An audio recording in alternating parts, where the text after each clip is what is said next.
நடிகர்கள் டைரக்டர் பற்றிலாம் சொன்னீங்க. இப்போ இருக்கிற படங்கள் பற்றி நீங்கள் இப்போ சொன்னீங்க.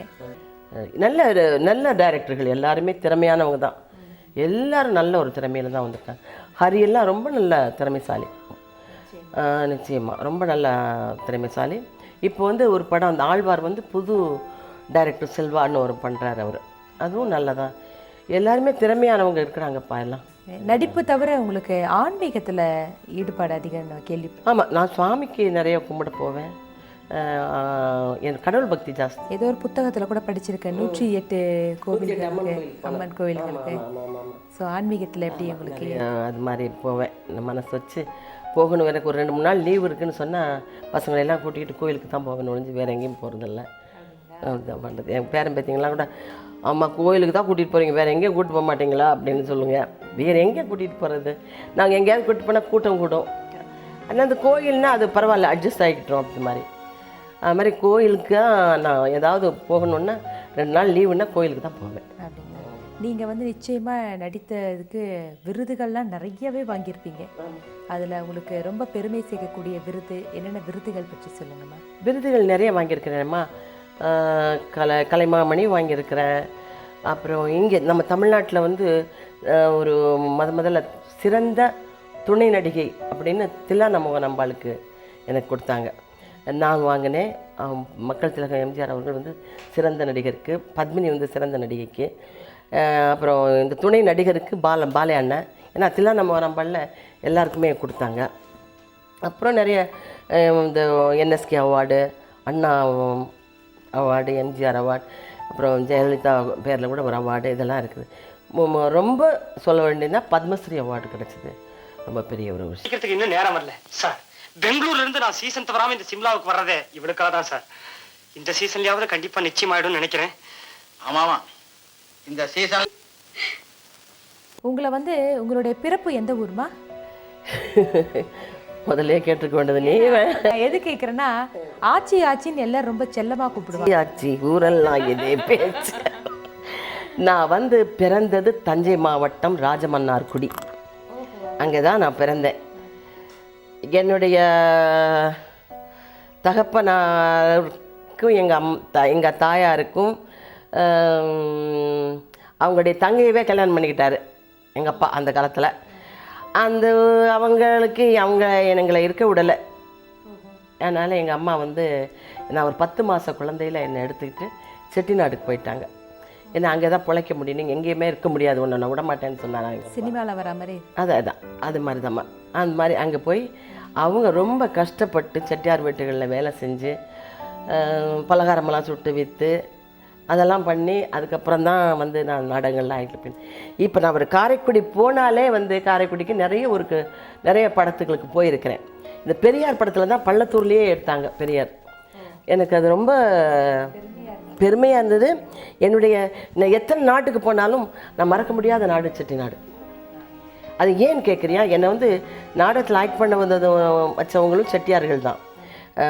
படத்தில் ஆக்ட் பண்ண வச்சதும் கண்ணதாசன், அவரும் ஒரு செட்டியார் தான். அதே மாதிரி ஏவிஎம்மில் இப்போ என்னை வந்து ஏன் ஆட்சின்னு கூப்பிட்டாங்கன்னு சொன்னால், அந்த காலத்தில் என்டர்டெயின்மெண்ட்டுன்னா ரேடியோ தான். அப்போ அந்த ரேடியோவில் வந்து காப்பு கட்டி சத்திரம்னு சுகி சுப்பிரமணியம் அவர் எழுதின நாடகத்தில் நான் ஆக்ட் பண்ணேன். நான், நாகேஷ், நிறைய பேர் ஆக்ட் பண்ணியிருக்கிறோம். அதில் வந்து அந்த பனையூர் பாக்கியம்னு ஒரு கேரக்டர், வயசான கேரக்டர் மாதிரி அந்த காலத்துலேயே இந்த செட்டிநாடு பாஷையில் பேசுவேன். அவ்வளோ ஃபேமஸ் ஆச்சு அந்த நாடகம். 70-75 வாரம் நடந்தது, ரொம்ப ஃபேமஸ் ஆச்சு. அதில் வந்து ஏவிஎம்மில் அப்போ அந்த நடிக்க போகும்போது அங்கே எல்லாருமே செட்டிநாட்டை சேர்ந்தவங்களாக தான் இருப்பாங்க. அங்கே இருக்கிறவங்கெல்லாம் மேக்கப் மேன் அவங்கெல்லாம் அங்கே எல்லாம் கூப்பிடுவாங்க. எங்கள் அம்மாவை பெரியாச்சி வந்திருக்காங்க அப்படின்னா, இது சின்ன ஆச்சின்ட்டு. அப்புறம் ஆச்சின்னு அங்கே எல்லாருமே ஆச்சின்னு கூப்பிட ஆரம்பித்தாங்க. ஏவிஎம்மில் தான் இந்த ட்ராமாவை வச்சு அப்படியே வந்தது. அதுக்கப்புறம் அதே காலகட்டத்தில் வந்த ஜெய்சங்கர், இந்த லக்ஷ்மி, இவங்கெல்லாம் என்ன கூப்பிட்றது, அக்கான்னு கூப்பிட முடியலை, அம்மான்னு கூப்பிட முடியாது, பேர் சொல்லியும் கூப்பிட முடியாது. இந்த ஆச்சின்னு கூப்பிட்றது அவங்களுக்கு ரொம்ப வசதியாக இருந்துச்சு. அதனால் ஆச்சின்னு எல்லோரும் கூப்பிட ஆரம்பித்தாங்க. எனக்கு அது ரொம்ப பெருமை. ஏன்னா நான் ஆச்சிங்க வீட்டிலலாம் வேலையெல்லாம் பார்த்துருக்குறேன். அதனால் அவங்களே என்னை இப்போ ஆச்சின்னு கூப்பிட்றாங்கங்கும்போது ஒரு நிகழ்ச்சியில் எம்ஏஎம் ராமசுவாமி அவர் பெரிய செட்டிநாட்டு அரசர். அவரே வந்து மேடையில் நின்றுட்டு ஆச்சி வாங்க அப்படின்னாரு. எனக்கு அப்படியே ஒன்றுமே புரியல. அவர் ஆச்சின்னு கூப்பிட்றது வந்து ரொம்ப ஒரு பெருமையாக இருந்ததுமா. எல்லாருமே என்ன ஆச்சின்னு கூப்பிட்றாங்க. இப்போ மக்களும் ஆச்சி ஆச்சின்னு தான் கூப்பிட்றாங்க. இப்போ அந்த ஆச்சி மசாலா நீங்கள் தானான்னு கேட்குறாங்க. பட் ஆனால் நான் சக்தி மசாலாவில் நான் ஒர்க் பண்ணினேன். ஆச்சி மசாலா என்னது இல்லை. ஆனால் ஆச்சி மசாலா உங்களுக்கு தான் ஆச்சின்னு சொல்கிறது. பர்த்தலாம் வெறிய. அம்மா நீங்கள் வந்து திரை உலகம் விட்டு சின்ன திரையிலையும் நீங்கள் இப்போ வந்து ஒர்க் பண்ணுறேம்மா. நிறைய பண்ணேம்மா. சின்ன திரையிலையும் நான் முதல்லையே நான் வந்து தூர்தர்ஷன்லேயே ஆக்ட் பண்ண ஆரம்பித்தேன். இதே காப்பு கட்டி சத்திரம் இருக்கு இல்லையா, அதே அவருடைய மகன் பெருமாள் அவருடைய கதை வசனத்தில் இந்த காப்பு கட்டி சத்திரம் அந்த காலத்தில் 13 வாரம் தான் நடத்துவாங்க ஒரு சீரியல். 13 வாரம் தான். ஐயோ 13வது வாரம் நிறுத்துறதுன்னு ரொம்ப வருத்தப்பட்டாங்க எல்லாரும். நாங்களும் அது மாதிரி வருத்தப்பட்டோம். அந்த மாதிரி அப்படி நல்லா போச்சு அந்த நாடகம். அதுக்கப்புறம் நிறைய அன்புள்ள அம்மா, இப்போ மீனா இல்லையா, மீனா அதில் தான் ஆக்ட் பண்ணுச்சு முதல்ல.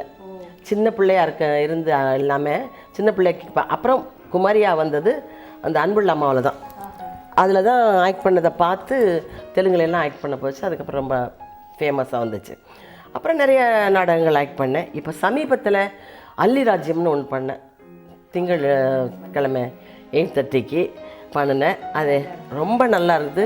என்னுடைய கேரக்டர் ரொம்ப நல்ல கேரக்டர். ஒரு விதவிதமான கெட்டப். ஆமாம் ஆமாம் ஆமாம் ஆமாம். அது ஒரு திருடி மாதிரி அந்த மாதிரி ஒரு கேரக்டர், கிரிமினல் ரோல் இது. பட் ரொம்ப நல்லா ரசித்தாங்க, நல்லா இருந்தது. அது என்னமோ இப்போ சமயத்தில் நிறுத்தி வச்சுருக்குறாங்க. அது என்னன்னு தெரியல. வேறு ஏஞ்சல் டிவியில் ஒரு கேரக்டர் பண்ணுறேன். சின்ன திரையிலையும் நிறையா பண்ணிக்கிட்டு இருக்கிறேன். எப்பம்மா நீங்கள் படம் ப்ரொடியூஸ் பண்ண போகிறீங்க, படம் எடுக்க? ஐயோ நான் படம் எடுக்கிறதாக இல்லை. ரிஸ்கான வேலையில் அந்த ரிஸ்கான வேலை அது எனக்கு தெரியாத வேலை. என்ன நிறையா பேர் என்ன ஆமாம் நீங்கள் உங்களுக்கு எவ்வளோ அனுபவம் இருக்கே, நீங்கள் ஒரு படம் டைரக்ட் பண்ணலாமேன்னு கூட கேட்குறாங்க. எனக்கு அது தெரியாத வேலை. டைரக்ஷன் பண்ணுறது வந்து ரொம்ப சிரமமான வேலை அது இல்லையா. ஒரு வெற்றியை வந்து சொல்லிடுவாங்க எல்லாருமே நம்மளால தான் அப்படின்ட்டு.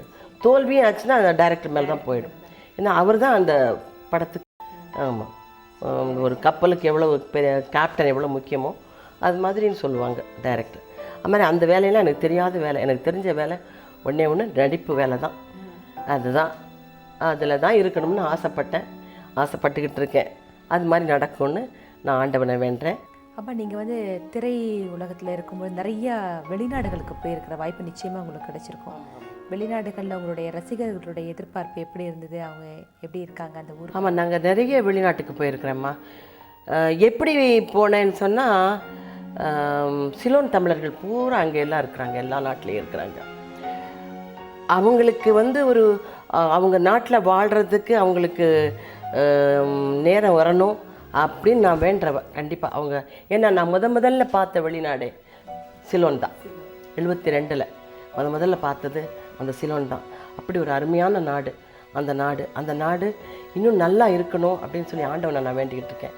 அதே நேரத்தில் அவங்கெல்லாம் இருந்ததுனால தான் Paris, Rome, Australia, Germany, London, Canada இங்கெல்லாம் நான் போனேன்னா அதுக்கு மெயின் காரணம் அந்த இலங்கை தமிழர்கள் தான்.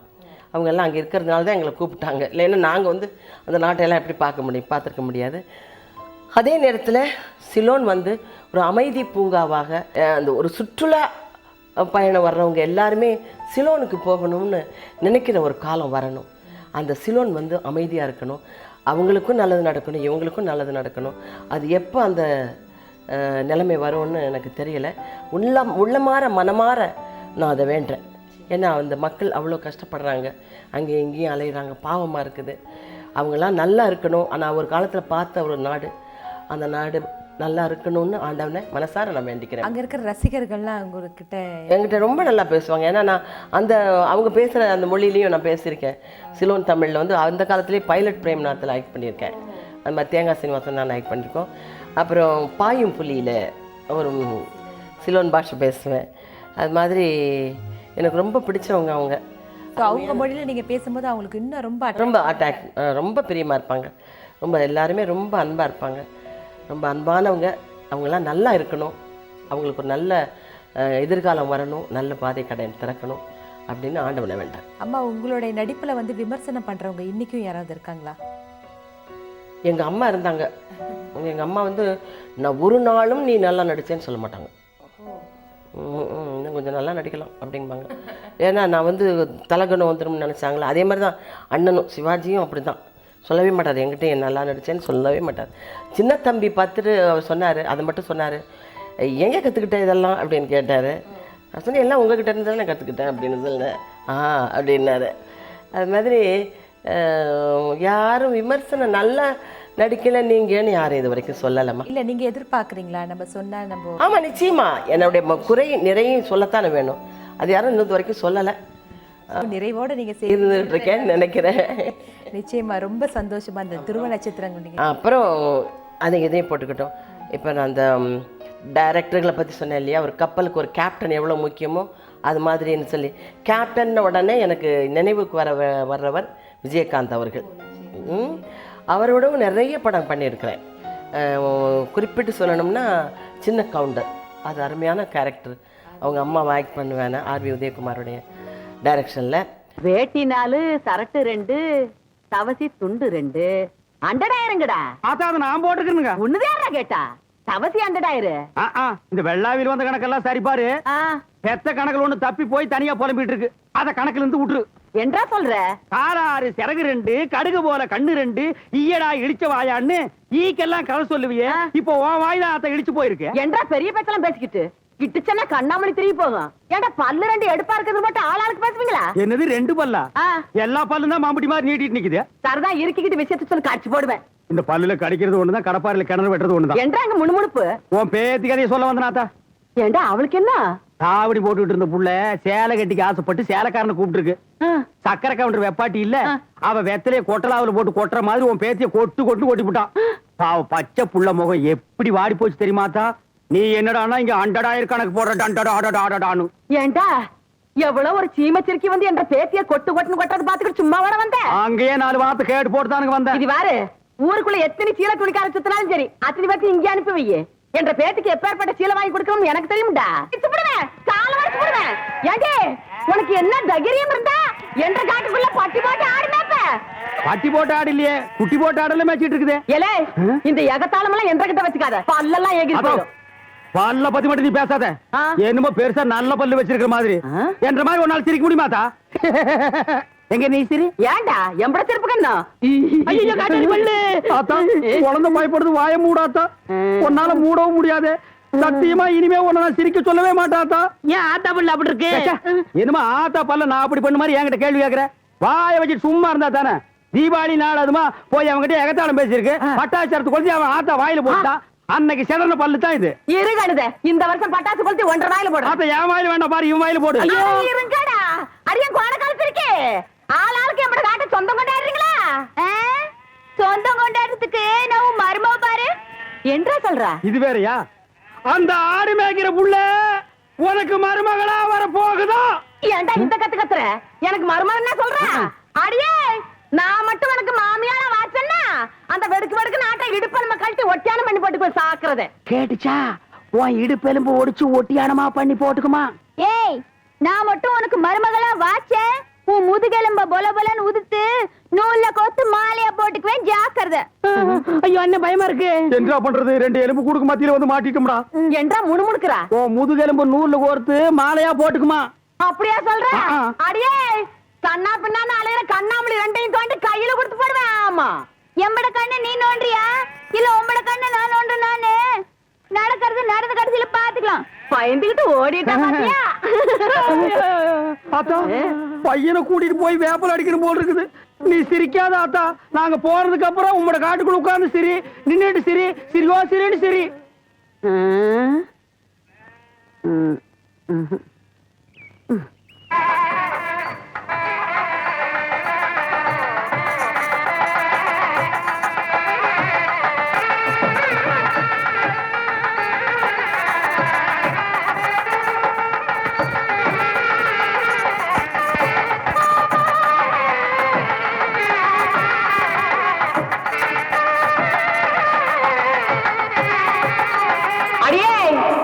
நான் மட்டும் உனக்கு மாமியார வாச்சேன்னா வெடுக்கு நாட்டு அந்த இடுப்பெலும்ப கட்டி ஒட்டியானம் பண்ணி போட்டு பேசாக்குறத.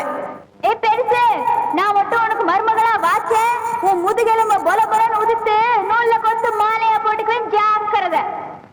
ஆடிய கோண காலச்சிருக்கி கண்ணா பின்னான்னு அலையில கண்ணாமணி ரெண்டையும் தோண்டி கையில கொடுத்து போடுவேன். ஆமா, எம்பட கண்ண நீ நோன்றியா இல்ல உம்பட கண்ண நான் நோன்ற? நானு நடக்கிறது நடந்ததுக்கு அப்புறம் பாத்துக்கலாம்.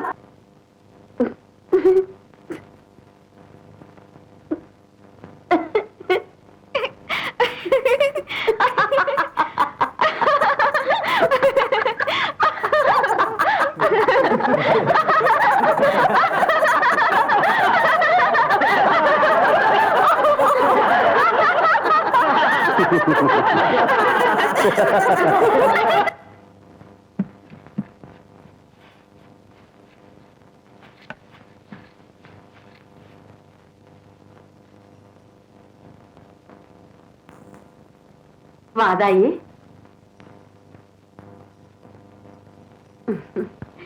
என்றா இந்த கிளவி கிடந்து பழச போட்டு தொடச்சுக்கிட்டு இருக்காளேன்னு பாக்குறியா? என்ற வீட்டுக்காரு போனதுல இருந்து இந்த கட்டுல 15 வருஷமா கடப்புல போட்டு வச்சிருந்தேன். இன்னைக்கு சொந்த கொண்டாட நீ வந்துட்டியா, அதான் தொடக்கிறேன். இது வாரதாயி, இந்த கட்டுல இருக்குதே பரம்பரை பரம்பரையா நம்ம குடும்பத்துக்கு வாரிசு கொடுத்த கட்டுல. இதுல நான் தவம் இருந்து பெத்த என் பையன் தவசி மாதிரி நீயும் ஒரு பேர பையனை பெத்து என் கையில கொடுத்து போடு. அதை விட்டு போட்டு உன் சுட்டி தம்பத்தையெல்லாம் இதை காட்டி போடாத. ஐயன் என்ன இந்த வச்சு வெட்டுறாள? என் பையன் கதி என்ன? ஐயோ தவசி. அப்புறம் நடிகர் சங்கத்துக்கு அவர் தலைவராக இருந்து இங்கே நடிகர் சங்கத்தில் நிறைய கடன் பாக்கி இருந்தது. அதையெல்லாம் வெளிநாட்டில எல்லாம் போய் அதெல்லாம் வசூல் பண்ணி பூரா கடன்களையும் அடைச்சி ரொம்ப நல்ல இன்னும் பணம் வந்து பேங்க்கில் இருக்கிற மாதிரி செஞ்சுருக்கிறாரு. இப்போ கூட அவர் தலைவராக இருக்கணும்னு நாங்கள்லாம் நினச்சோம். ஆனால் அவர் வந்து ஒரு அரசியலில் போயிருக்கிறாரு. அதுலேயும் அவருக்கு ஒரு நல்ல பேர். அவர் வந்துட்டார் இல்லையா, அது ரொம்ப பெரிய விஷயம். அவர் அதுக்காக ரொம்ப பாடுவார், மக்களுக்காக ரொம்ப பாடுபடுவார்னு நான் நினைக்கிறேன். அவரும் ஒரு நல்ல நடிகர். நிச்சயமா எல்லா நடிகர்களுக்கும் ஒரு கேப்டன் மாதிரி நீங்கள் நிச்சயமா நிச்சயமா நடிகர் சங்கத்தில் தலைவராக இருந்தது ரொம்ப சந்தோஷமாக இருந்தது. ரொம்ப சந்தோஷமா இவ்வளோ நேரம் உங்கள் திரையுலக வாழ்க்கையில் ஏற்பட்ட உங்களுடைய அனுபவங்கள், உங்களுடைய சிரமங்கள், உங்களுடைய பழகின நபர்கள், உங்களுடைய எல்லாம் ரொம்ப இன்ட்ரெஸ்டிங்காக இருந்தது. ரொம்ப பொறுமையாக சொன்னீங்க. நேயர்கள் அந்த நிகழ்ச்சியை ரசித்து பார்ப்பாங்க. பார்க்கட்டும், நல்லபடியாக பார்க்கட்டும். நிகழ்ச்சியில் கலந்துக்கிட்டு ரொம்ப நன்றி. ரொம்ப நன்றி, வணக்கம்.